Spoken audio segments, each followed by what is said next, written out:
But then you can think about how are we all emanating light, right? Besides just the sun doing it, so we're all doing it, right? What are we thinking? What are we vibrating at? What is everyone collectively wanting? And then how we're being pulled to each other to create what everyone's wanting, right? Yeah. It's all that.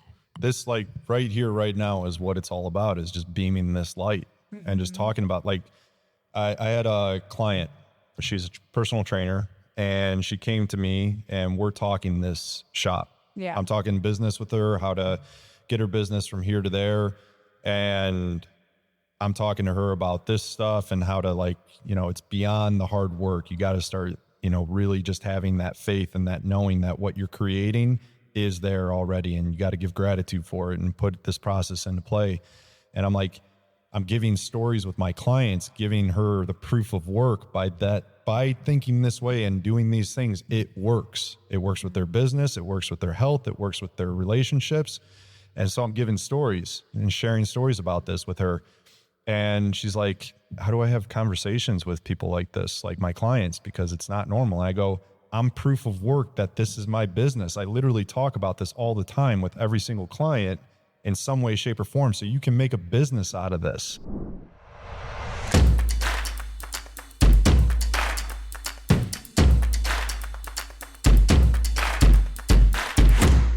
Something you talked about the 3D, 4D to just kind of bring back an important point here that we're getting to with the being the leader with yourself.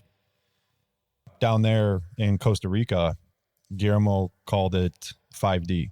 Right. And we get this concept of 3D. Okay. So space, width, height, you know, all those things, those three dimensions. Then you get in the fourth dimension, which is past, present, future, time. Right. And then the fifth dimension, I'm thinking to myself, as you said that, I'm like, what is 5D? And I got it when I was in the jungle and I was out there by myself and just immersed around nature in this 3-dimensional space, right? Completely neutralized by time. Time didn't exist.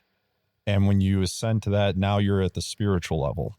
And that fifth dimension is where you're at spiritual level, where you can embody this physical body, but be beyond it. Yes. We are just spirit. Yeah, you're far beyond that. Human body, right? So our spirit is what matters. What are we embodying? Why it's the matrix code? What's our code? And this is all, like, to your point with court, it's all a fucking game. Like, this is just a big cosmic game. It's not. And we're all contributing to it. If you think about it, everyone in that courtroom's contributing to their view of what this game is. Yes. They're playing their part that they most likely signed up for. And they take it so serious. Like, you know, when like you crack up with somebody because they're taking their stuff so seriously and you're just like laughing because it's like, thinking, what happened? They woke up on the wrong side. Yeah. And you're just laughing your ass off, having fun, right? And it's like, if you can ascend to that level and just enjoy even the harshest of things and still like be able to see the truth, which it's becoming the observer of your life. Yeah. And you know, like enjoying this, like you said, the 3D, like, oh, I like that I have this table and like it's great and I have this cup and all that stuff. It's like you can enjoy all those things.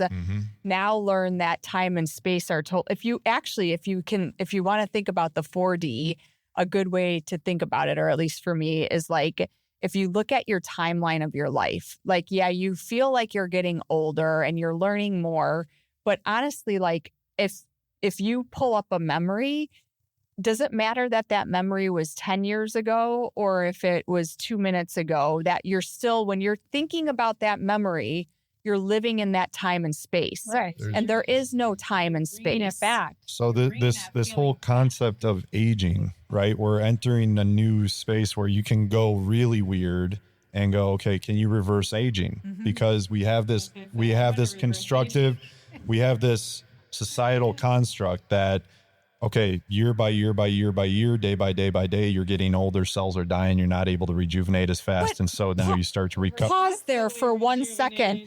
We have none of the same cells except for our heart 7 years later. So we've completely rejuvenated. To even take that even further, we're changing frames billions of times a second. Like when you want to break this down, where it's like, there is no Stop looking at age as let's celebrate my age and keep thinking about it. But like I believe these meat suits were supposed to be with us for at least 900 years, and we've just figured out like we've just reduced our timeline. We've limited ourselves because we've had this belief instilled in us where it's like, okay, this is what's going to happen. This is the norm. This is what's going to. Look at all the healthcare system and the schooling system and everything that we surround ourselves with is all linear and all like this is how you're going to do things. And yeah, you're going to get old. And when you turn 75, you're getting dementia or whatever because you eat bad and blah, blah, blah. Yeah. Well, now what are we telling ourselves? So where do we go in the constructs? Because I go, okay, I love them and I vibe with this. And it's like, okay, we got the laws of gravity, for instance, right? We can't explain. We just know it's there. We got a figure for it, but they really can't explain it because it's like interdimensional. Yep. It's like it's the weakest force of all the forces you can measure, I believe. String theory goes into all that stuff. Now you're getting to physics. But beyond, It's all physics. but it's beyond physics, right? That's where quantum physics goes into. It's far beyond that stuff, and that's I love it. I'm the one who you open up my Google and it's like all talking about quantum physics and all this stuff because to me it's like the giving a voice to spirituality in a way is. that people can digest and accept it now because in a scientific way. Because now we love science. Yes, yeah, and science becomes religion, and then it debunks itself, and then it just continues to change. And somebody was saying, forget who it was, but they were talking about like. The speed of light was the fastest thing known to man or in the universe, right? But then what happens to a black hole? A black hole, it can't outrun a black hole, the gravitational force of a black hole. So it's not the fastest thing or the most powerful thing out there. Well, oh gosh, we can't even get into this, but I believe that the sun is a black hole.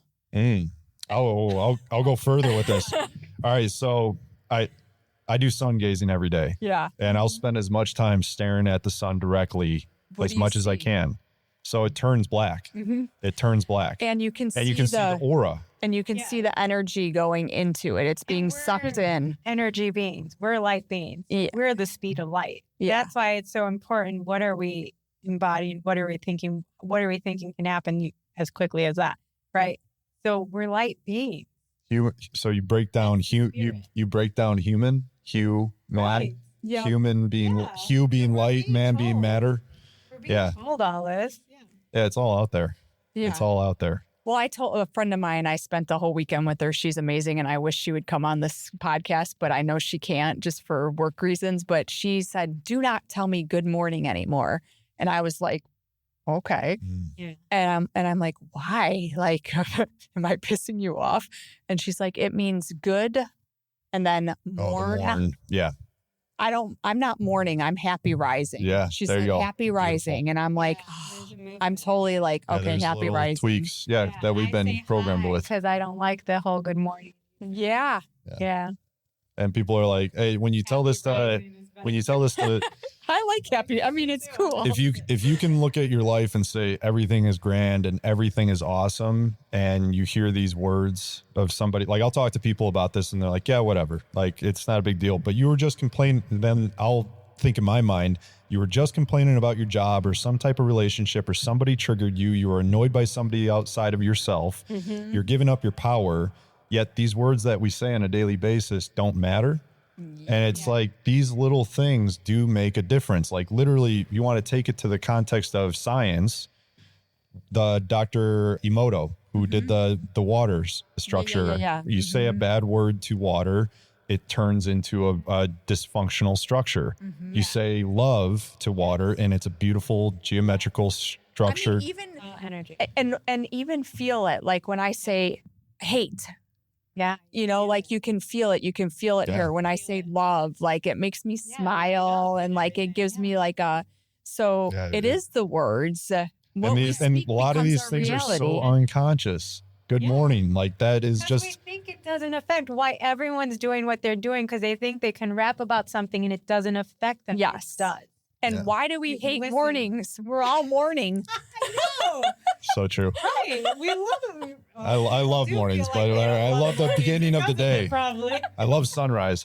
So back, you asked like, what do you think the sun is and everything? And I got this download from Costa Rica. Yeah. So when I had my baptism in that water pool, so I had this magnificent experience, spiritual awakening, just so profound. And I'm staring up at the sun. It's about noon directly up above me, and I'm able to connect with it and stare at it. And fast forward a day later, I'm heading home, or 2 days later, and I'm getting this download, and this content fell into my lap, and I started digging into it, and it was from Jordan Maxwell. I don't know if you guys are familiar with him, but A little. he's one who like he's the one breaking down the meanings of words, right? Oh, okay. Yeah. And maritime law, and how a lot of the law is like structured for things that are happening out at sea where there is no law. And it's like this whole weird construct, you know, the United States is a corporation, not a country, all this stuff. But he goes into religion, and he talks about how all of the major religions are all about sun worshiping. And I've got 2 Egyptian papyrus mounted in my room. And when I first moved into my room, I had this one particular one that has a sun with arms extending from the sun, and you have a goddess, and then like a person, and then like a servant. And so it's like a big person putting their hands out, receiving the rays from the sun, and then the other people receiving the rays from the sun as well. And I was like, just found that to be a very interesting depiction. And when I woke up the first morning in this house, when I put up the picture, I didn't do this like intentionally. The rays from the sun beamed through my window, and it outlined the frame of that picture. And I was like, it couldn't have been more perfect, lined up right there. Yeah. And I found that interesting. Fast forward to now, coming back home and listening to this idea of how religions are about sun worshiping. And I always dug into ancient history with how they always worshiped the sun. They always had some connection, and it makes sense. What's the one thing that we cannot survive without? Air, but water, but the sun. It literally creates the plants, which then we eat, and also the animals that we eat that eat the plants. Nothing exists without the sun. So it makes sense to live our lives and revolve around the sun. And then what are we finding out about health now? Artificial light causing so many issues, not getting enough sun, all these things. And so he's going into this explanation of like showing these depictions of ancient culture and how they have, this is from on the caves into ancient Egypt to the Mayan, how they have these depictions of these hands spreading outward, or outward like this, or outward in front of you. Yeah. And it's depicting worshiping of the sun, catching the rays of the sun and spending that time to really appreciate. And so the Son of God is actually S-U-N, not S-O-N. And this idea of the cross is actually the sun going over a certain constellation that is a cross at a certain time, which has to do with... because it's the equinox. Yes, exactly. Yeah. So when it crosses over that equinox, that's the time where it stays still for 3 days, and then it rises back up. It comes back from the dead. And I found that like that made the most sense out of anything I've ever heard in my life, out of any type of scripture. Yes, it's beautiful. There's great stories, whether it happened or didn't happen. I'm not here to decipher, but there's something to take away from those things.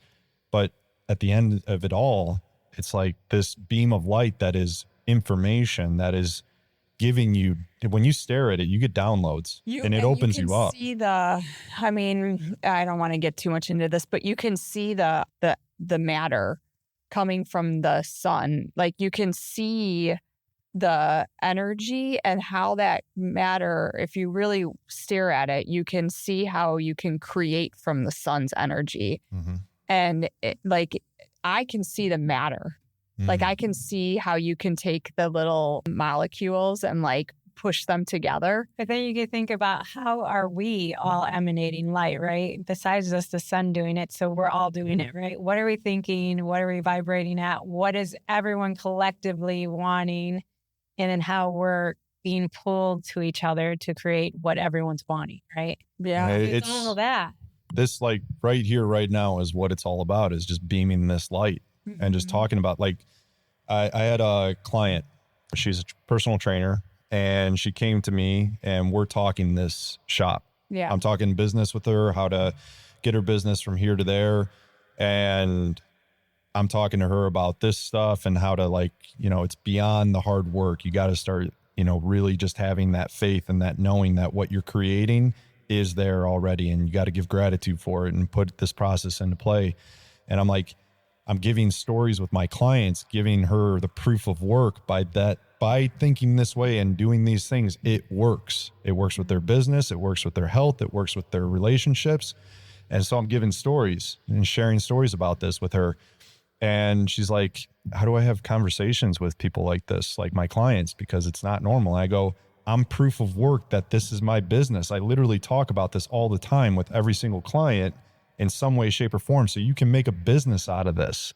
Well, and the other thing is, I do believe that and maybe it's because my consciousness is getting higher or whatever, but I do believe that you start to just attract people who will naturally talk about that. That's the shifting of timelines and the reality. And so my friend that we were talking about over the weekend about this is that she goes, don't you have a lot of people in your life that you can talk about this kind of stuff with? And I'm like, I'm getting there. Yeah. Because I was so closed off for so long, because I was so stuck in the business, the life, the kids, the school that wasn't even true, like all this mind fuck that I had to get through. Quicksand. It's like trying to get out of there is like, holy. And all of a sudden, like as you're starting to get out of it, you're realizing like all these people are falling off from my life. Yeah. And now I don't even know if I have people in my life that are true friends because I haven't known them forever. But it's like, okay, when you, like, I feel like I've known you guys forever. Mm-hmm. You know, so like, okay, yeah, you would. If I was stuck on the side of the road, I don't need to call my drunken friend from 10 years ago. I could call Michelle or, you know, that she'll come and get me. Yeah. You know, like, so you have to get out of the muck of your brain. You do. You gotta be willing to surrender and let go of these beliefs, because letting go of that control, holy shit. Like that's scary for people, especially if you've gained success in the third dimension through control. Yes. That's the competitive plane. So now you start going into creative plane. The best example I can think of somebody who's in the creative plane, Michael Jordan. Yeah. He competed so freaking hard, but it wasn't with anybody else. It was with himself. And through that was creativity. It's a paradox. It is. And that's who you're competing with. You are yourself. competing with yourself. Well, and that's when true enlightenment happens, in my opinion, is like if you can look at yourself as a mirror and you're then reflecting it's no longer like you and me are just here. Like I'm having a conversation with myself, and anything that makes me feel uncomfortable about what you say is something in myself that I have not dealt with. And it gets so much easier when you're just like, okay, it has nothing to do with her. It has everything to do with me. How do I fix that and just let it go? Yeah. Right. Or I mean, we figure it out and then let it go. I had a business discussion with a group that I'm advising the other day, and we had the founder has issues, and every time he's mad, it's just about you and what you're mad with something else that's inside of you that you have not dealt with. Are you translate? Is he able to digest that, or how are you translate? Because this is doses, right? Like some people, they don't want to hear that. They don't want to hear that. You can't. So like actually, I had to get off the call, and I like literally went in and internally and said, what am I going to do here? And is this something that I need to walk away from because he's not ready to, you know? And that's where I think of the power of envisioning yourself helping him. Yes. Right? Instead of just walking away. Right. Instead of walking away, and like how the reflection, instead of judging, then you reflect, and then you solve the problem, right? Whatever I need to change, I can change instantly, and then my relationship with that person changes. Well, and I had to look at him and say, what are his strengths? And what did I see in him in the beginning to say, okay, I would do this. Like I'd be your advisor. I'd sit here. Starts to flip it, doesn't it? There was a reason. Yeah, there was a reason. And so like you're saying, I was freaking frustrated as hell. But then I had to think this was me 10 years ago or whatever. Like, I would do that shit Yeah. Wow. You know? So now you can look at it from the outside, appreciate and where then they're at, and help. Heal yourself. Yes, that's Heal your that's inner it. self to help him heal. Yeah. So everything, this concept of like altruism and not being selfish, I think is bullshit. We're selfish. Everything is everything's selfish. The ultimate selfishness We is should be. being your true authentic self. You know, they think it sounds good, but So it's not. it's- You're helping others by it's- taking care of yourself. It's, Yes. This is a Tim Groverism, a trainer for Michael Jordan, who said selfish to be selfless.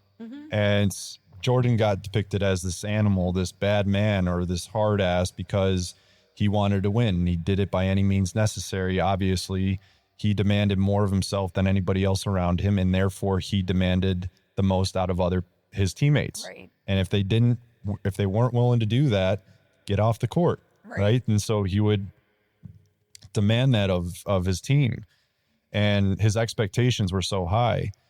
But this idea of selfishness is not a bad thing, right? It's like there's different forms of selfishness though. So it's like there's a self-centered, like I'm going to cut you off in traffic just to get ahead, disregard your safety and all these things. Like that's a self-centeredness, right?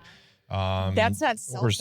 I mean, it is more self-centered, egotistic. That's kind of what I mean. behavior. So there's like I did something to get a benefit. I don't care about anybody else, right? Irregardless of how it affects you. Then there's the like, I'm going to help you to feel good, right? There's a charitable selfishness, which isn't bad. Yeah. Which isn't bad. Then there's But the other. that could be selfish in its of itself. Yes, Yeah, that's what I mean.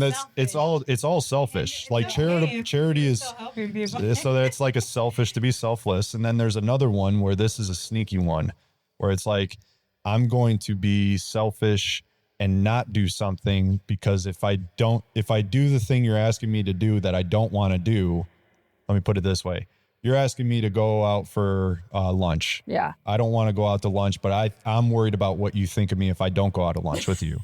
So then I'm going to go out to lunch and then I'm like, why the fuck am I here at lunch? Right. Energy's low, And so I'm beating myself up. So I sacrifice my own well-being To try to make me happy. to make you happy, but in order to look good in front of you. So it's actually a selfish, The need. it's a selfishness, Yes. right? Okay, I so totally I see want to that. look good to you. Right. So I'm going to sacrifice my own well-being to look good for you. So that's the people pleasing effect. Yeah. Then there's the ultimate selfishness, which is just true authenticity of just being. The sun doesn't shade itself from bad people, from people who don't praise it, who don't give it time or space, who shut its windows or stay inside. It doesn't shut its rays down from anybody. You can access it no matter who or what you are. Yeah. The tree gives shade to anybody and anything.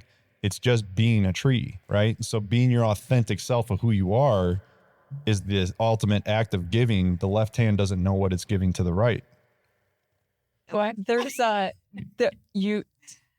and to be selfish, you have to receive. And so the sun always gives its rays, but this is why I think it's a black hole. There's some energy driving that black, that matter that it's taking from. There's always a place, even if you're the sun, that you're getting your energy from. Mm-hmm. And you have to receive that to be able to give to somebody else. Mm-hmm. And when you're giving so much, say I'm the sun, I'm giving you all of my light, I have to be getting something in return. Otherwise that light will diminish. It won't be there forever. Just like our bodies. Mm-hmm. That's why our bodies die off so fast. We're giving, and we're not taking in, Pay attention to why you're giving and what's the personality that you're making of yourself. Yes. If I keep giving and I don't stop and I don't learn the lesson to not give if I have a limit, then I have to learn the lesson, right? And if I'm going to stop, I got to stop and take care of myself. It's the lesson, like you're saying, to become selfish. Right. Or is my persona the martyr that can say, I gave so much and they don't appreciate it? Is that the person you want to embody? No. So you stop doing it. Mm-hmm. You got to learn to take care of yourself and set the limits. Right? And to your point, each one of those 4 selfishness that you just went through it's all part of the learning. It's like you have to have all 4 of those things at some point in your life. You had to experience them to then go, oh, this is what I prefer being. This is the level of consciousness or the frame and or I'm the just channel that I want to be on. And the role of a martyr or someone that gives too much is still selfish. Yes. Then you get to say, I give too much and no one appreciates it. Yeah. So you're being selfish by saying I do this when you can just stop doing it. Yeah. Right? Like me or whatever. Well, and it's like the 3D plane, right, of control. Yeah. You want to be, and part of that giving too much is you wanting to control everything. Yeah. So it's like just a vicious cycle. Yeah. It's profound stuff. So there's this whole, like, back to the wolf pack thing, keeping everybody in check. I think on the creative plane, like, defining it more is exactly what this conversation is going around with. It's like a roundtable discussion of sharing, identity, perspective. You know, there's different perspectives here. Sun is a black hole. It's a portal. It's a whatever you want to call it, but it's a source of energy or whatever you want to describe it as. It's like, that is the process. There's infinite perspectives. Yeah. And to, like, just, it's such a profound thing to be curious and to understand everybody's perspective, and like your client here that you're going through and just going, okay, instead of getting all triggered by him, you start to sit back and try to understand. Yep. And when you try to understand them, this is the same thing for parents and a child. Like, the children are there frustrated and acting out. You were acting out because you weren't being understood. Mm-hmm. I acted out as a child too because I wasn't understood. Right. And so the devil will come out when you try to control the child. 100%. And it's like, when you just understand them, they naturally just want to fall into their own space and their place, their nature. And of course they're going to do stuff. Right. I mean, I'll give an example. This is a good example. So we had the first day of school on Tuesday. Mm-hmm. I gave both my kids both had the option to go to homeschool. My little one decided he wanted to go to school. So we had the first day of school. I got him his first day of school outfit. He would not try on. He tried on the shorts. He wouldn't try on the shirt. I said, "Is this shirt okay?" Yeah. Okay. So I'm divorced. So my kid was with his dad that morning, and I come over to take pictures and stuff, and he is freaking out about the shirt. Mm-hmm. Okay.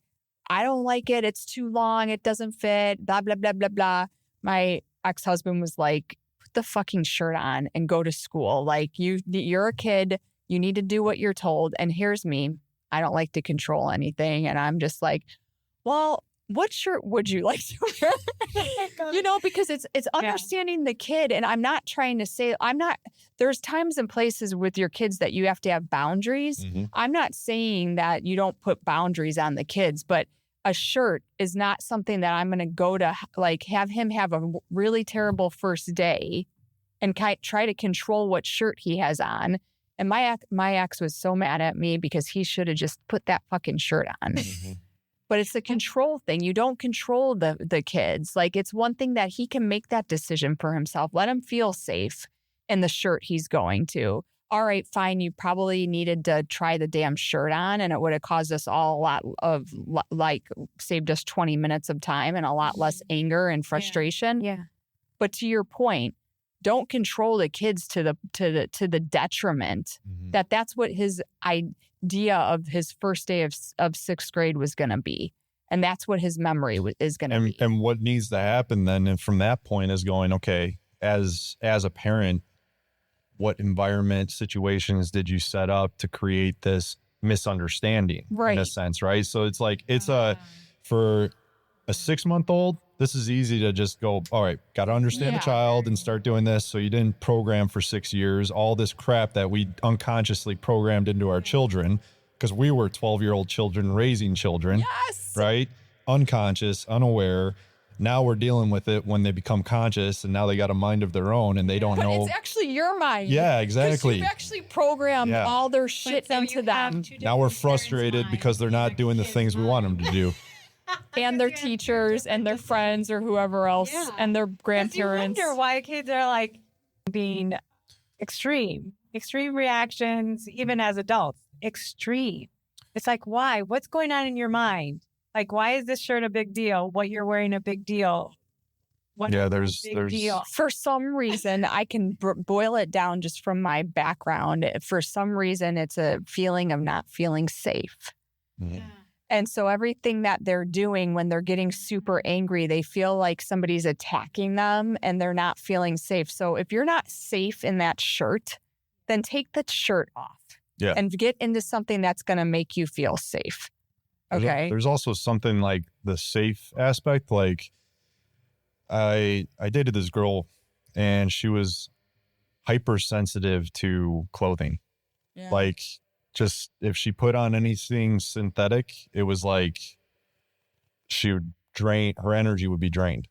And so there's a frequency to this clothing, right? Mm-hmm. And so I say that because children, this next generation of children coming in they're hypersensitive to things that we weren't sensitive to, gluten intolerance or celiacs or all these food, these. And these, you actually wonder they're more pure. They're this next group. Yeah. So this next generation of children they're more pure. Mm-hmm. And so you then think about all these food allergies and things like that. It might not be the actual item. Like let's say my older son, he's got shellfish. We don't really know. They think it's the protein but is it some kind of toxin that's coming from the shellfish that was in our water that they're super hypersensitive to? And so their body's saying, don't put that shit in me. Yeah. There's so many intricacies to pull from that, environmental toxins on top of the light toxicity to the lack of expression. And then we got people working more than ever. And now they're dishing off their parenting to other people. And they're indoctrinated into this system that they're not being raised in, with their parents. So there's a whole disconnect of things going on. Well, I beat they're absorbing that. Yes. And I do beat myself up a little bit in terms of, I wish I would have known now, like back then, what I know now with my kids. I would have put them in different schooling situations and done different things. And it is what it is. But I do believe that in our society, in all aspects, in most of the world, besides like most industrialized places in the world, we have a parenting problem. Yeah. Because we are dishing off our responsibilities to institutions and we're giving them the power of raising our children. And we're supposed to be here to raise our children so that they can see what their magic is and what their power is. And we're turning that all off. Yeah. I mean, we're putting in the United States, I think there's a lot of other countries that do much better. We're putting 6-week-olds in a daycare so that the women can go back to work. Yeah. I personally, I'm happy that I was able to work and have a career and all of that. But I actually think the biggest disservice that we've done to our society is putting women to work. Yeah, it's in the masculine sense. Mm-hmm. Like you're coming into a world that is highly masculine, highly dog eat dog, competitive. Yeah. It takes you out of your feminine. Yeah. It creates polarity between the men and women now. And then there's this, I don't need you and I can't be enough. Go to work and then come home, cook, clean too. Well, I mean, it's all of that, but it's also like what you're talking about with the polarity. And you would know more about this than I do, but women work on a 28-day cycle. Yeah, we work on the moon and the sun there's cycle. Like to expect you to work 28, 30 days straight. The same energy as Yeah. the man that No. wakes up And every I day always- has the same energy. I always every wondered, day. I'm like, what am I doing wrong? There's I know. 2 weeks You're that I doing just wrong. want to like contract. Yeah, You're go also- in and relax. Women are also, I mean, in that masculine sense, you are like your nature is emotional. It's like the ocean. It's meant to flow and crash and go all over the place and swell in the natural way.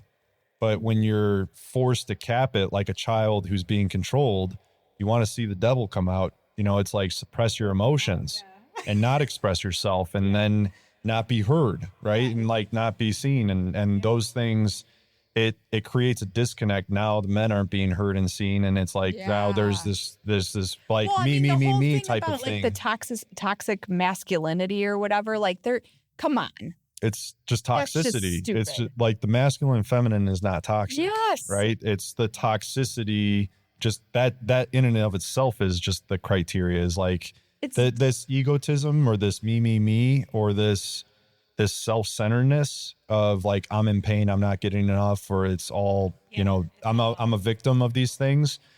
That's the toxicity. Yeah. Then you apply a feminine face to it or a masculine face to it. Now it's toxic femininity or toxic masculinity. Yep. And you can take the egotistical side of anything, spirituality, masculine, feminine energy. You can dilute it down to, or diminish it down to a third dimension where now you're looking at a man or woman and going, you're toxic. Yeah. So that's toxic masculinity or toxic femininity. It goes back to what we were talking about, the good or the bad. Yeah. So we're really good at saying this is good and this is bad and putting a belief system or a frame around it. Instead of opening up your frame and saying, why do I think this is good and why do I think this is bad? Just as like it's going back to your trial situation. I can put a frame around, I think this person's bad and they need to be in jail for the rest of their life just because of what somebody told me or said they did. Just because they've been accused and no one knows how close they are to being accused of something. And what about being in that same situation? What about opening up our frame of mind and realizing that there's always two sides of each story and neither side is good or bad? Yeah. And maybe that there's a place where we're meant to meet in the middle and be non-judgmental and just feel and understand what's going on. Yeah, and be open to that. And that's the whole point of the system, but it doesn't operate that way. No. Because no one comes in there that way. Well, and They it don't even turned want to be there. I also do believe like this happens. It also, but think about this. It happens in a corporation too, right?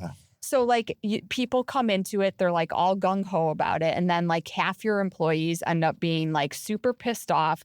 They're super not engaged because it's always this good and bad. Like you either have somebody who thinks this is a great company or you think it's a shitty company, and you want at least 50% of your people thinking it's good, right? Yeah. But it's the same thing with anything that we're doing. It gets corrupt after a while. Yeah, it does. So you get the corporation, they have a good vision and mission that they're out to do. You just like our jail system and our legal system. It was built on okay, I'm sure we might get a lot of comments about this, but it was built on, in general, goodwill, like fair trials, giving people the ability to go and not just be thrown in jail because somebody saw them do something or said doing it that way is the problem. They just say, "Oh, if he's accused, of course he it's did." going back to like it's actually being put back into the whole reason why we had originally put this. So we're almost going back to that witch hunt days. Yeah. And it's not supposed to be like that. Yeah, very good point. Because of what history repeats itself. Right? What is the judge embodying? What's the prosecutor embodying? What are the private defense attorneys embodying in themselves when they decide to represent someone and they don't? What is a public defender embodying when they do the same thing? And how do you, it goes back, I mean, whether you're talking about how they embody and in their roles, it's whether you're in a court system, you're in a corporation. It's like why recruiting, in my opinion, is so broke, because you can't tell how they're going to act and what they're going to embody in that role, whatever role they're playing, until they get into it. And then it actually, like you're saying, it really it's affected all by the type of people that they're around and the energy. And so if I'm a high performer in one company or in one trial, I might win 90% of those cases and do really well. But you put me with somebody who's sucking the life energy out of me, or I move to a different company and that culture is just like really bad, that high performer is not going to do well. No. They can't, no matter how good they are, because they're not getting re-energized by the people around them. Right. So that's why we have to have the wisdom to know who we're around, what we're doing, and how to wait. Mm-hmm. There's this, you pull it from so many different directions of why it is like this. And you go into, okay, there's always this need for more. The financial system, you always have to have more because it always is diluting. You just sit on it and rest on it, you're going to lose it.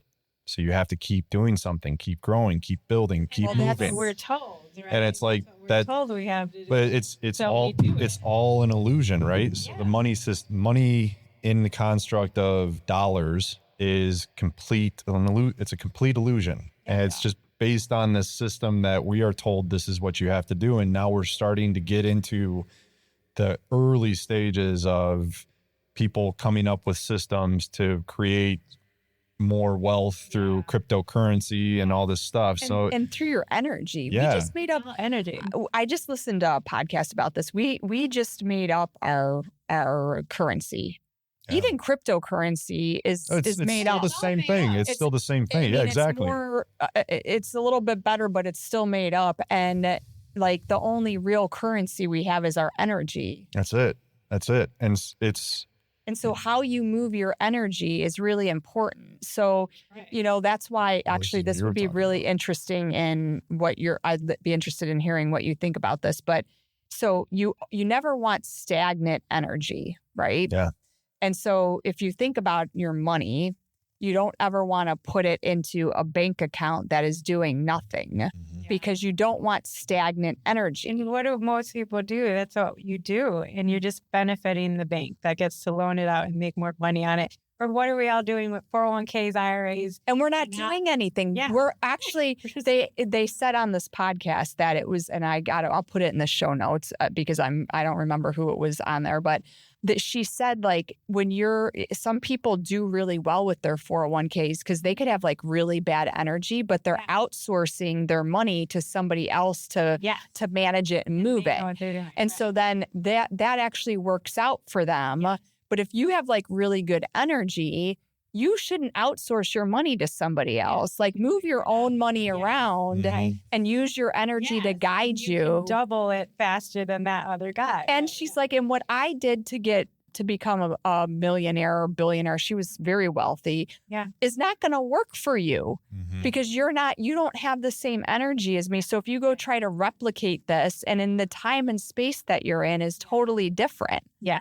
So why I keep saying intention, right? You set the intention. I want to make double on this money. How do I do it? Set the intention, figure it out. It all comes. And move your energy around. Yeah. And it just comes. The opportunities come. The people that will tell you how will come. But if we're all in the lack mindset, we're not going to think, no, we have to put it in the account. That's what we're told. We have to put in a 401k. That's what we're told. And we have to deal with what's left at the end. And if we have to pay a lot of taxes on it when it comes out. So this is something that I think we all relate to. And this is something that will break your paradigms. I'm sure like working with this woman who's just at that level where it's like, you got to think differently. You're in a different reality, different perspective. Yeah.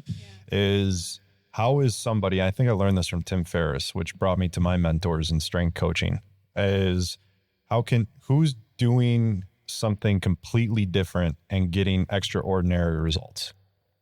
Right? So in essence, I have money. I'm putting it into a 401k, traditional, making 10%, 8%, doing that, if that, right?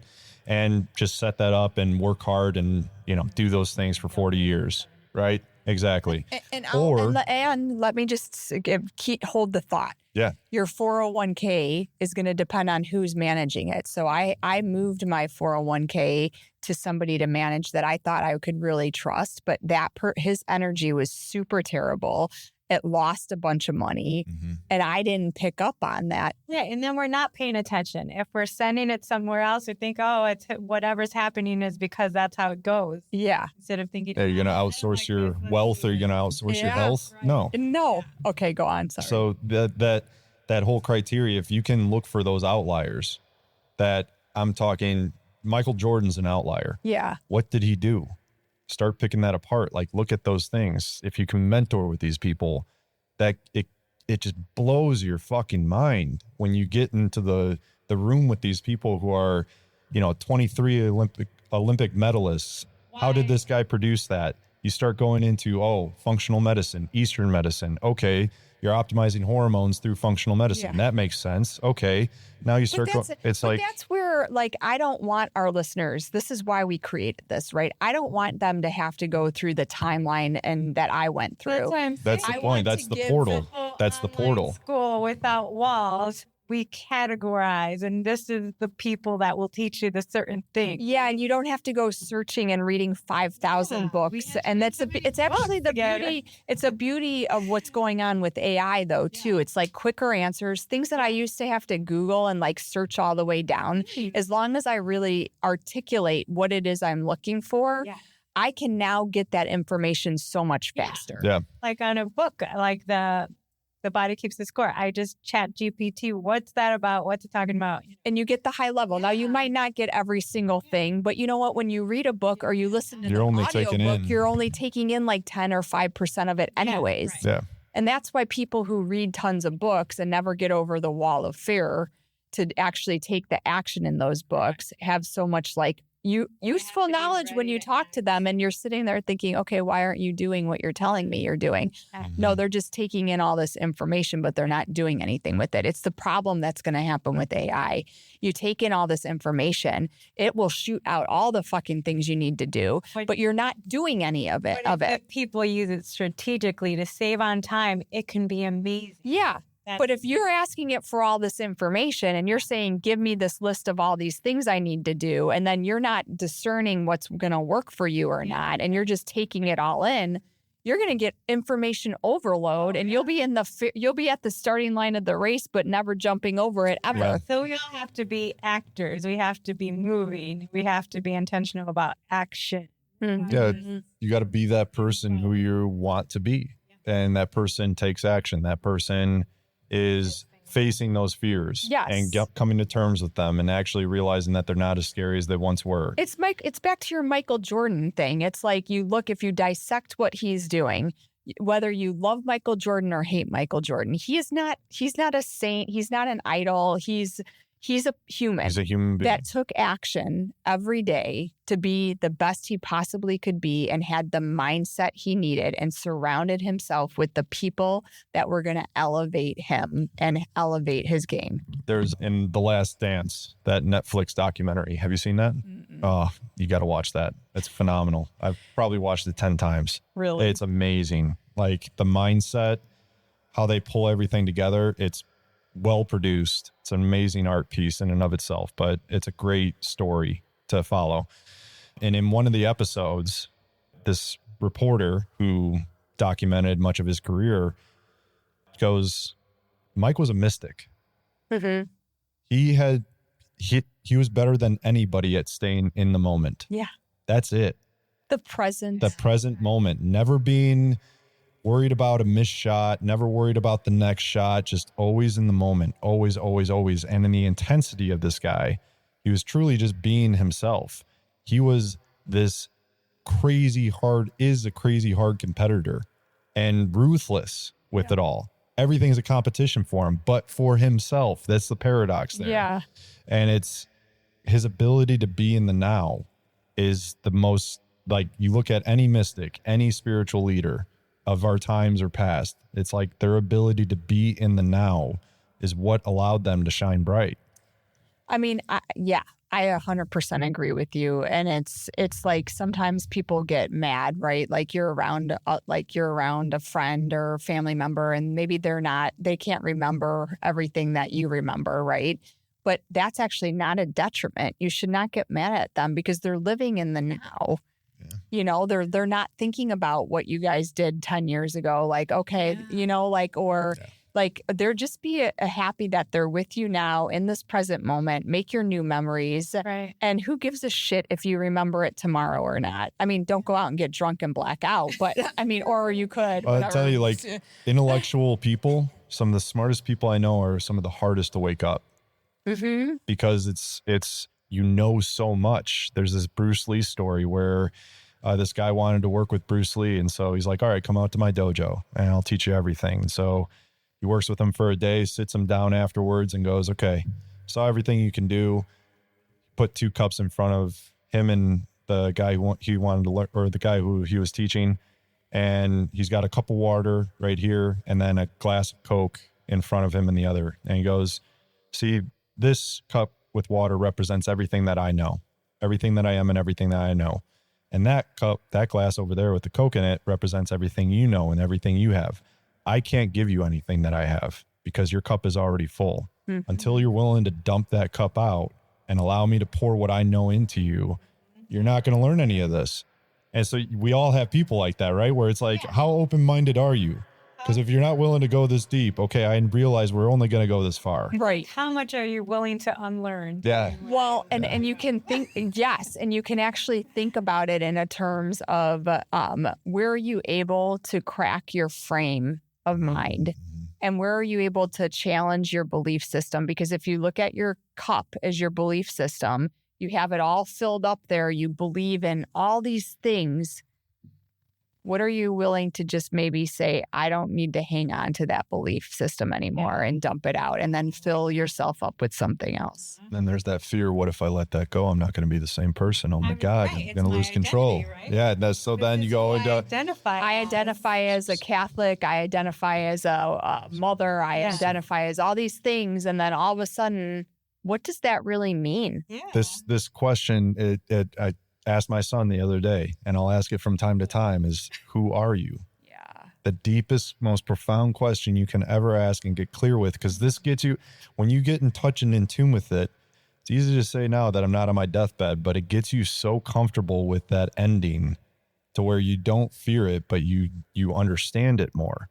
You understand it's a transition, and that's the biggest fear for so many people, is the death of something or the loss of something or the nothingness of something. Yeah. And I used to say God individualized, and then I used, spirit, God individualized. And then I took it even a step deeper, and I kept on asking myself that question. And I go, who are you? And I go, nothing. Because out of nothing comes everything. Yeah, because you're an ever evolving being, right? So you can choose to be whoever you want to be in that very moment. So it's like I don't remember the girl's name, and this is going to sound really bad, but on the Game of Thrones, what's the girl? Did you guys watch this? Oh yeah, which one are you talking about? You have to become nothing. The young chills. girl. Yeah, you have to become nothing, badass, and the wasn't no she? face. Yes, she went to the no face whatever church or whatever they had there. They were monks basically. And that, to me, it's like these shows and these things that we watch. They're pushing the very good directors are telling you how you have to act to really be able to understand life. And that in the Game of Thrones, there's a lot of messaging like that. Mm-hmm. That one really always stood out at me, because you have to become nothing to rebuild yourself back up to become the warrior that that's inside of you. Yeah. And the word warrior is because we're all warriors fighting for our own purpose to come together as one. Yeah. And that you get to a point where it's like, then you realize there's nothing to fight for, because it just is. Like love and happiness is. You don't have to fight for it, because that is the truth. It's abundant. It's always there. I think this thing that I've been like playing with when I hear that, like a correction or an optimization of that word abundant, because the universe is abundant, period. It can be abundant in lack, right? Or it can be abundant in prosperity. So the term I prefer is prosperity, because it's like, yeah, we're abundant, period. I could believe all I want that I'm not going to get what I want. You're very abundant in that belief. Yeah. Right? That's right. Or you could be very prosperous in the prosperity is my right and my being. Yeah. And wealthy. Yeah. I think wealthy is a good word, or blissful, I don't know. And we all have our own language. Like monetize it, because why I think it's really love. Yeah. It's a sense of not having lack is having love, right? Why? That's why I keep bringing this, because that's what this podcast is to me. To me, this podcast is love, and it's pushing that love out to whoever's going to listen to us. Help us learn how to love more, how to be more of ourselves. And when you're more of yourself, you're able to love more. There was a recent download that I had too with love. Like, what is love? And it's something that can't be defined. No. It has to be experienced, right? But the clearest way I've ever heard love explained came from this book, Awareness. And it was, love is clarity. Mm-hmm. Love is without prejudice, without filter, without belief. It's just, that's faith. Breaking right? your, It's just without, it's the nothingness.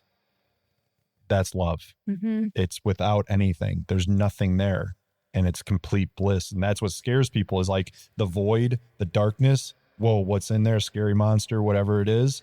Well, and it's actually the pure bliss that you're trying to experience. It goes back to saying like, it's a safety thing. So that's why people move, you know, so it's like to really feel love is to feel safe in whatever circumstance you're in, whether you're on a death row trial or you're whatever. And it's then realizing that nothing that you have is going to give you any kind of love, whether it's another person, a car, a house, or whatever. That's why these billionaires aren't happy. They don't have love. They don't know what it is. And they're still searching, doing 100 million different things. Yeah. Yeah. I mean, What this woman that you were on a podcast with who reached that level of success, what was her like story in terms of where she's at now versus what got her there? I was not with her. I was listening to a podcast. Yeah. I mean, her what got her there was basically becoming, it was literally what we're talking about. Yeah. Become nothing. Have no expectations. Like her family thought she was insane for leaving a job where she was getting bonuses that were 6 figures.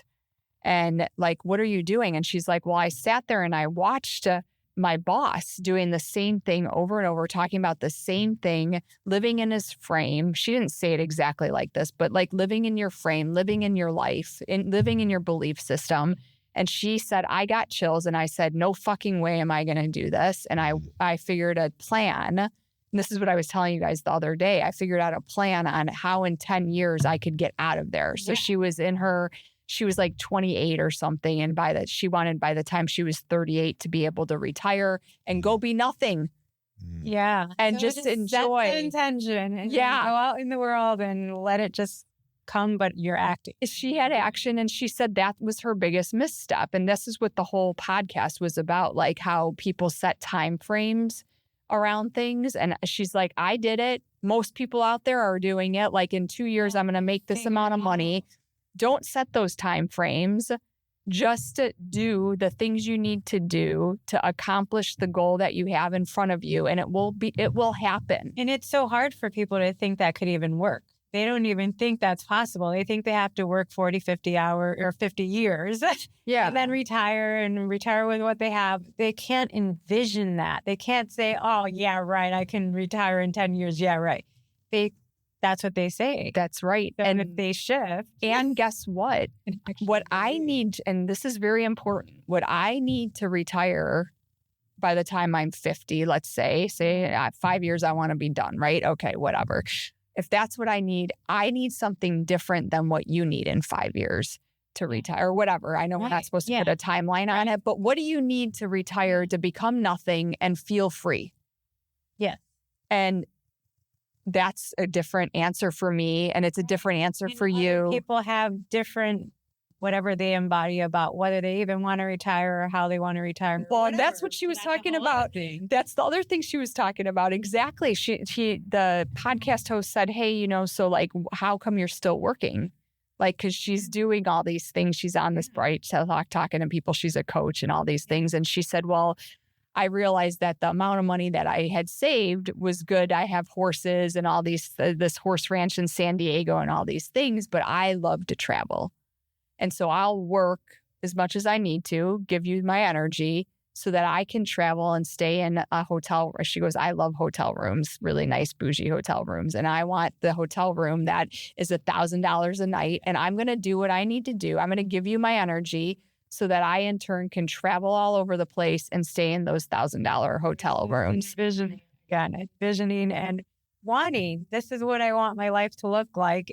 And I believe it's going to actually work out that way and I can make it happen. And I'm just going to do the steps to get me there. So this where a lot of people get stuck is their nervous system is overloaded, Yeah. right? And so you don't even have the energy nor the receptor sites to be able to distinguish between what's the right move and what's the wrong move. So the alone time is so key. I just went on a family vacation for a memorial for my uncle, and my grandmother, wise, has lived many lives, 88 years old.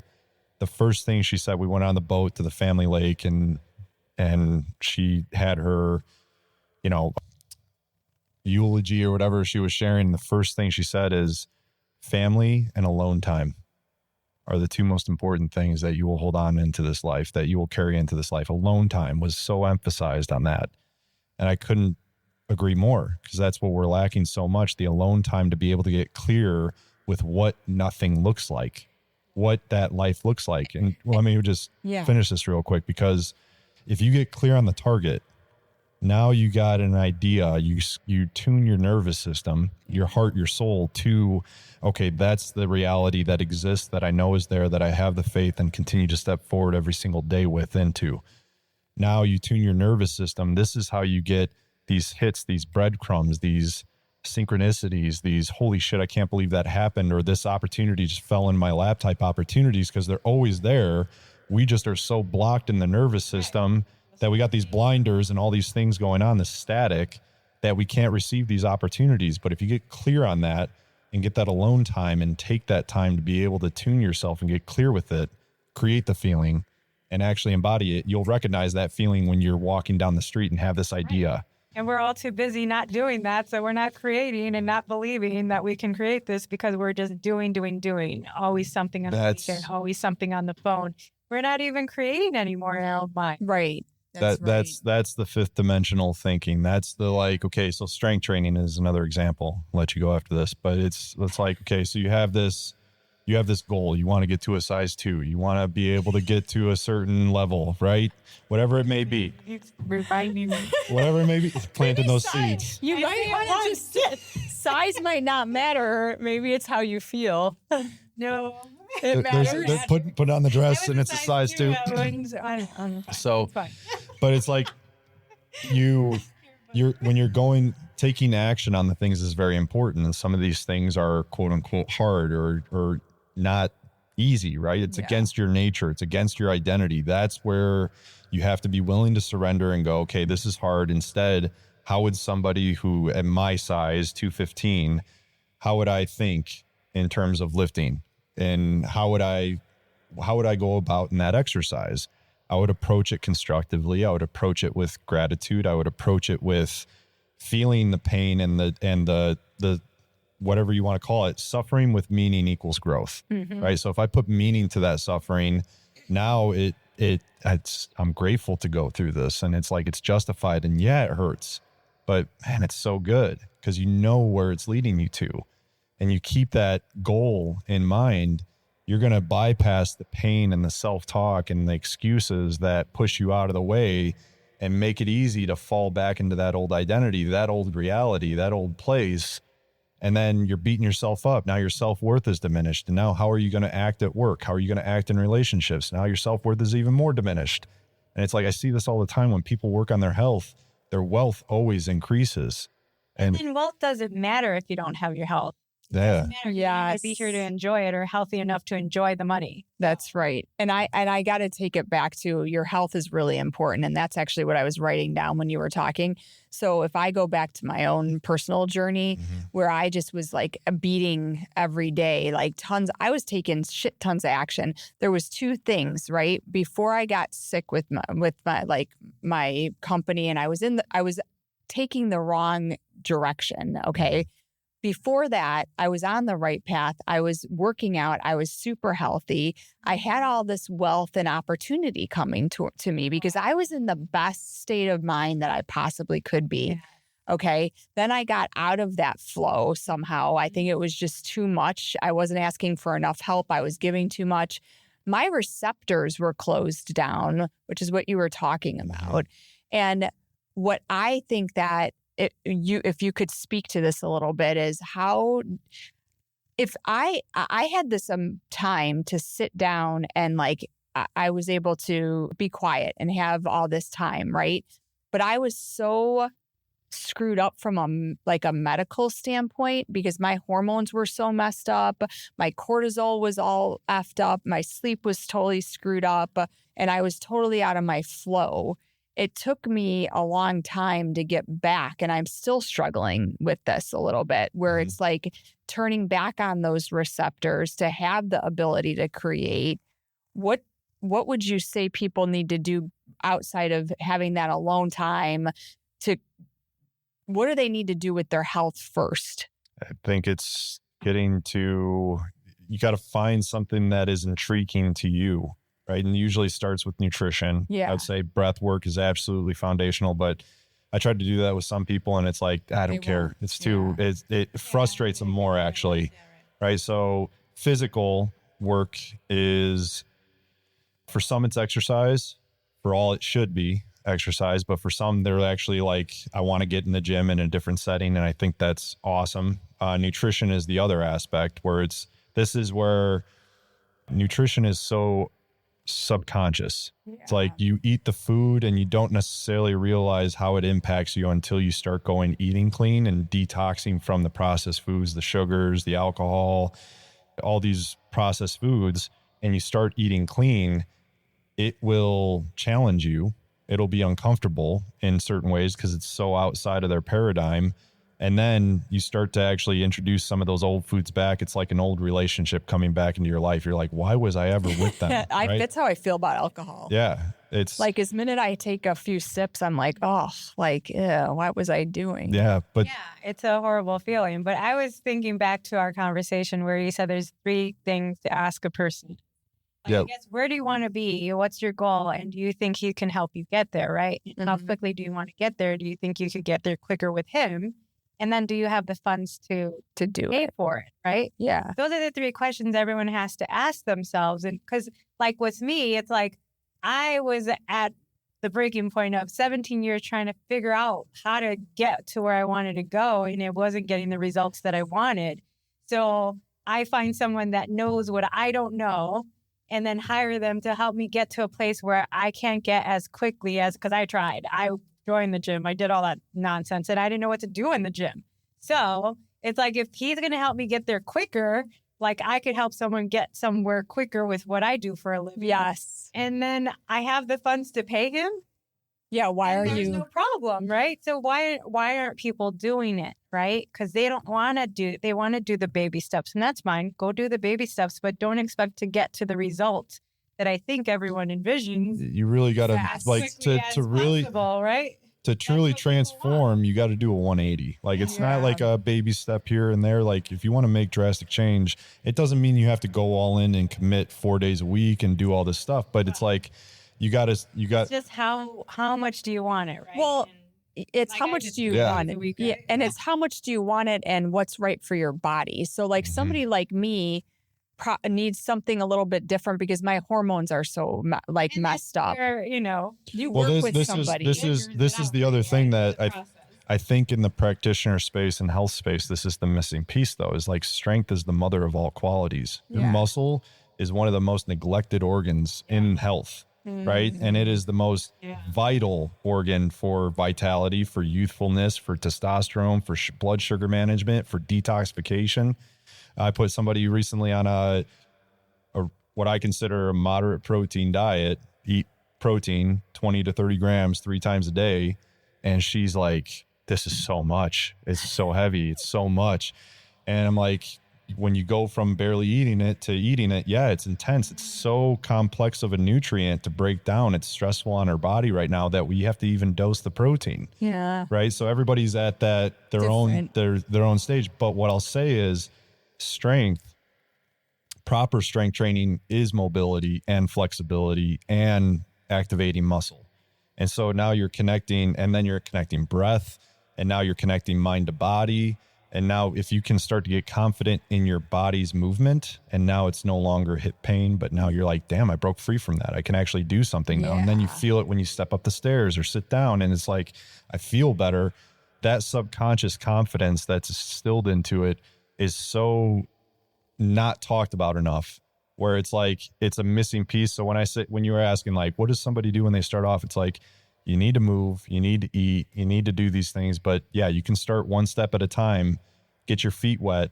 But like Jump anything in and else, just but do like it. anything else that you've ever, It's like, what are we anything that trying to you've, get? like some people, like the big thing is like people don't want to be an athlete. I'm not an athlete. I don't want to get bulky. I don't want to get all this. Get you to be healthy, right? But it's like, the truth is that Well, there's when we get down to it, like we have churches, we have mosques, we have these magnificent buildings, we have amazing cars and vehicles and all these things. And like you said, Michelle, that if you don't have your health, you don't have anything, right? And none of that matters. But at the same time, we justify that it does matter. And I can quantify my worth and joy of life by having material possessions. But the truth is, we've lost touch with what the body truly is, which is the temple of God.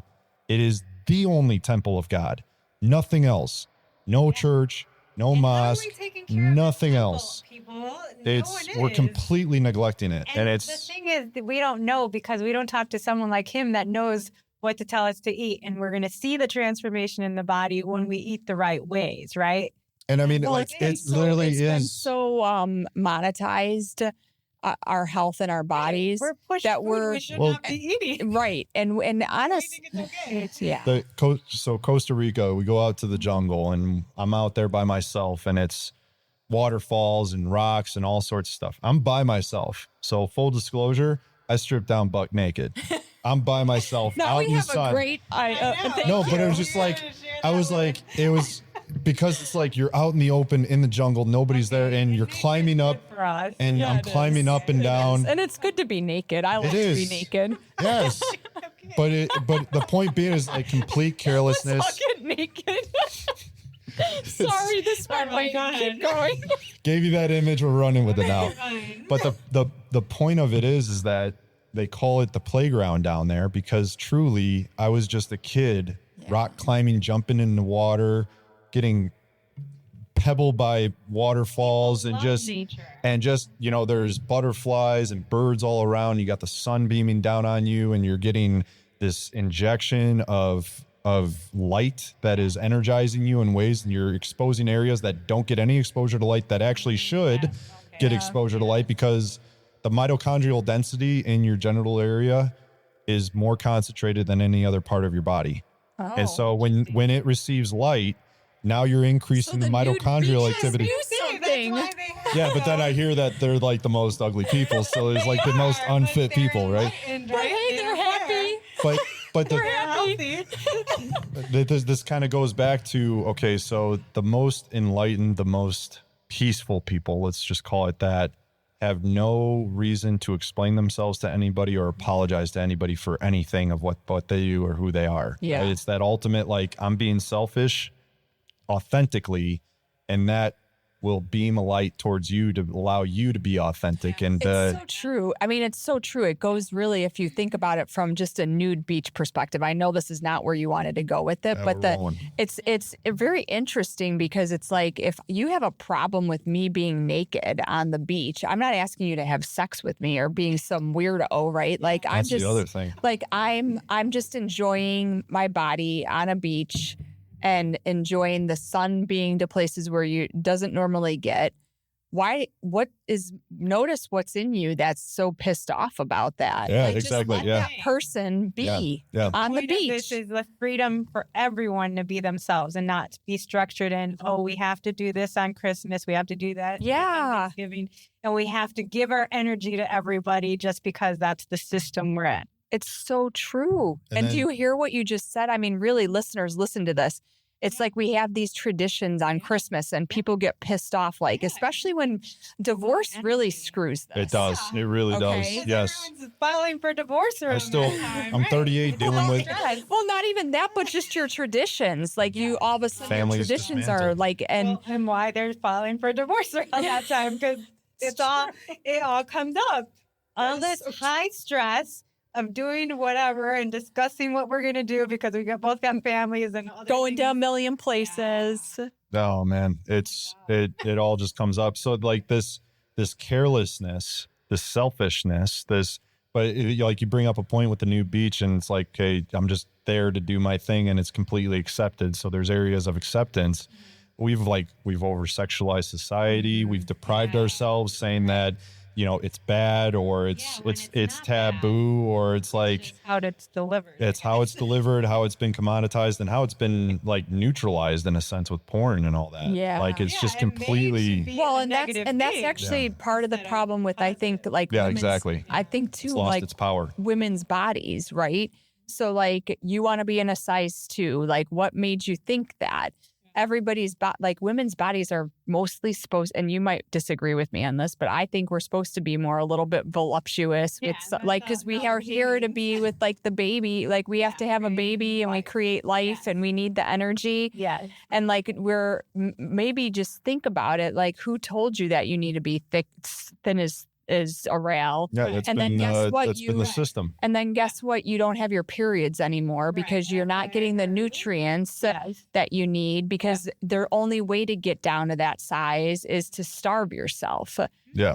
So there's a certain, like I used to be like that. I was always, for the whole, my whole life, I was in like a size 0 or 2, like always. And there was a point when I got up to like a size 6 and I was like, oh my God, like what's wrong? And then I would stop eating, you know, and I wonder why I have all these hormone problems.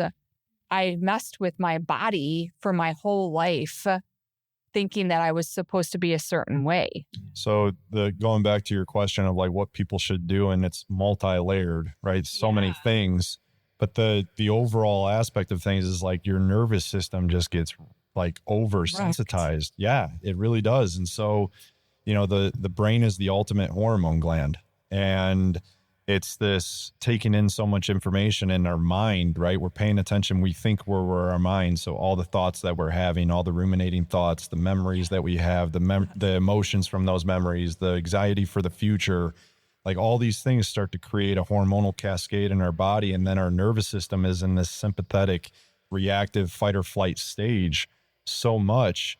And then we go into these other stages like freeze and fawn.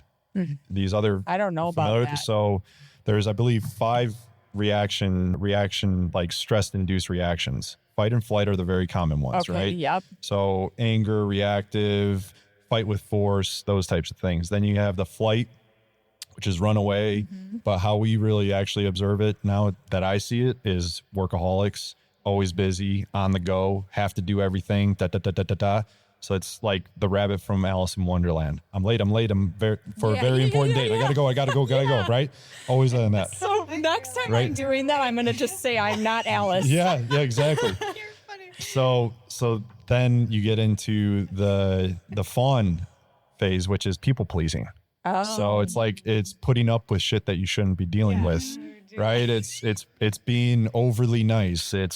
But it's a survival mechanism. We learn this as children. You want everything to be nice, everyone to get along, everyone to be together. So I'll just put up with this nonsense. So your nervous system is now trained. If you actually learn that from your parents, because you want to please your parents. Yeah. Good girl. Good. You're so great. Yes. Yeah. You're such a good kid. They realize they're doing that to their kid, and they don't want their kid to be like that, but they're making them that way. And that's the way they act. That's right. And then that's a good point for the listeners. If you want to help your kids with that, it's like, I always ask my kids are like, are you happy? Are you happy with what I did? And I said, I'm not answering that. Are you happy? And then they are like, that freedom, it gives them freedom. Where? Because I dealt with it. Like I had to learn, and I don't want them to have to learn everything that I had to go through. So I'm passing on as much as I can to them. So they have less to deal with. This is the game, is like learning from our parents, and now we're learning, and then we teach them, and the generation after us gets better and better. So you got fawn as that people pleasing aspect, and then you have freeze, which is like just go numb. So no feeling whatsoever. Hard to decipher what's going on. You just get quiet, you get numb, you get very in solitude, you ghost, you just avoid things. Right? Well, that was me. And we all have them. Me. Like we have, I think, like an innate nature towards one or the other. And you can go into like attachment types, attachment styles, like avoidant and anxious, right? Like the anxious, I think, is more of the fight, and the avoidant is more of the flight. And then the anxious is also more of, you could go into deeper rabbit holes with that. But so what's the fifth one? So the fifth one is flop, where your body just completely collapses. It shuts down, right? Oh. So it's like literally breakdown, like you go to the hospital type stuff is from what I understand. But the 4 ones that I see very common are the fight, flight, fawn, and freeze. And so when you can catch if you identify with those and understand those, now you're on a scale. You're not on the extreme of just, this is how I operate, this is what it is. You can identify that, oh, I operate in this way with these situations in a very normal, in a very consistent way. Yeah. So now you start to go, okay, those are not my nature.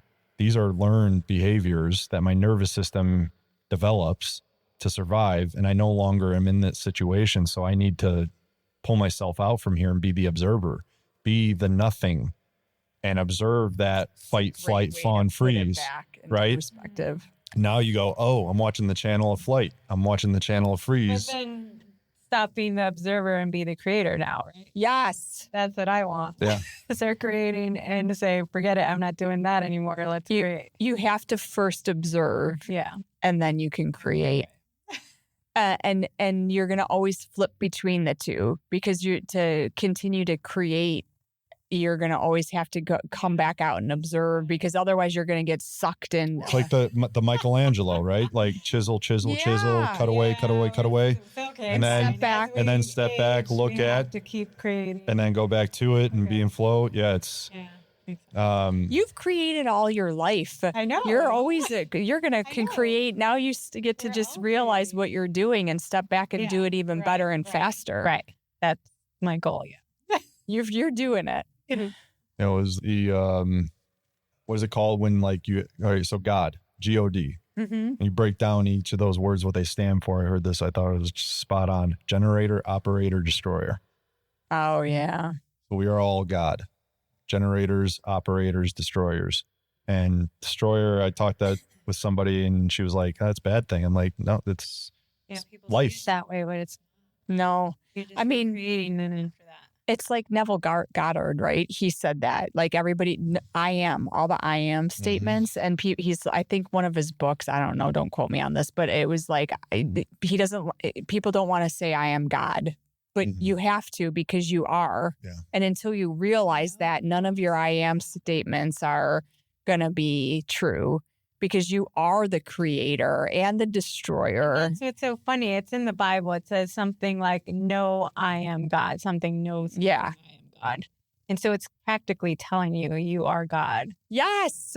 I am God. And that's what a lot of the mystical people that are on this earth, that they're doing a good job, because I think a lot more people are getting like awoken and awake to this, but they're saying, don't literally interpret any of these stories, whether it be the Bible or whatever other like story or fable you're being told, a children's book. Don't literally look at them and take them literally. Look at the message behind it. Right. They're code. They're meant to be deciphered. Code. They're meant to be deciphered. It's meant to be unpacked, and there's literal and figurative meaning to it all. And it's genius how it was all put together. Well, and anything that we have, our government, any of the societies, any of the structures, organization, you have code. Yeah. And what do you think logos are? I was just going to say, like, all right, if we create a logo, it has a meaning behind it. If you've ever created a logo, there's meaning behind it, right? And nobody may know what that meaning is, but you know. Yes. Yeah. And And anybody who sees it, who knows, or you're using Absolutely. it, it's a message to them, like I'm on your team or whatever it is. So you have these correlations, and you go into the deep conspiracy stuff where there's like, We should do a whole conspiracy. We There's should. flags behind the like presidents that they Yeah. have, and people don't. I mean, this Roman is, Empire and Yeah. all sorts of Vatican power. I and- mean, whether or not you believe it, whether or not it's true, it's very interesting. We all speak in codes. We all speak in symbols. and there's something to say that, okay, something doesn't smell right, doesn't look right, doesn't feel right, then it's probably, or if it looks like a clown, it acts like a clown, and it's honking like a clown, probably is. And that's where I see this whole control mechanism that is from schooling to prisons to health to finances. They all are intertwined. It's kind of like, I heard this about lawyers and attorneys. Where it's like, this is gonna be good. they're all in the game together. So like divorce lawyers, for instance, they are paid to keep this thing going. They're not paid to solve this, right? You're paid for an outcome.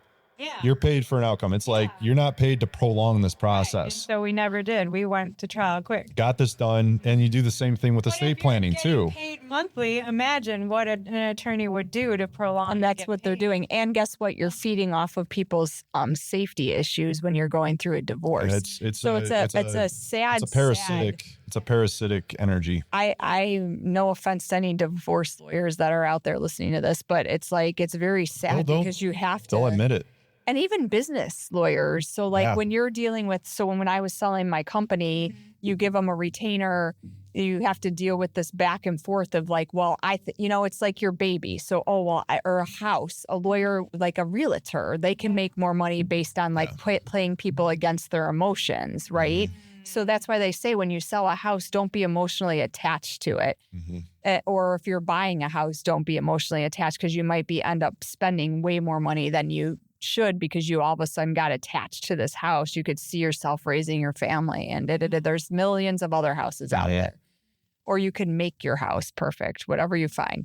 So it's like all these things they feed off of. Sorry, you got me on a subject of. I'm very passionate about it. It's because it's feeding off people's bad feelings. It's that negative energy. Point to not be in the state of lack in any profession that you're in that you'll prey on people. Yeah. So let's not be in that state. Let's help people with a reasonable price, but know our value and not be taken advantage of either. So it's all like a balance and energy of give and take and giving value and paying someone value. And that's it. Instead of taking advantage and feeling lack and feeling like you should state what you're doing or overwork or even charge more or prolong something. There's when you start paying for people's expertise or guidance or solution or for a service or anything like that, we've all been burned. And that's where that creates that reluctancy to invest into something else that may be in the field of health or in finance or whatever it may be. These I got to get out of this situation scenarios are a little different, DUI or whatever it may be, but because they're high stress and they need to pay someone, but it's still energy that we need to, like when we're hiring someone, you better believe that he's going to help you and you're going to give him whatever money you're going to pay and believe in that. Yes. If you're not, don't give them the damn money because you're actually going to negatively impact the situation. And so I would rather you not hire me if you can't believe in me because you had a bad experience over here. Yeah. That's right. Yep. And I think if you look at why you had the bad experience, was it really the experience with the person or the service that you were getting? Maybe. But there's also all these other things that you're bringing along. I can liken it to like I had this terrible kitchen project. We had remodeled our kitchen. Okay.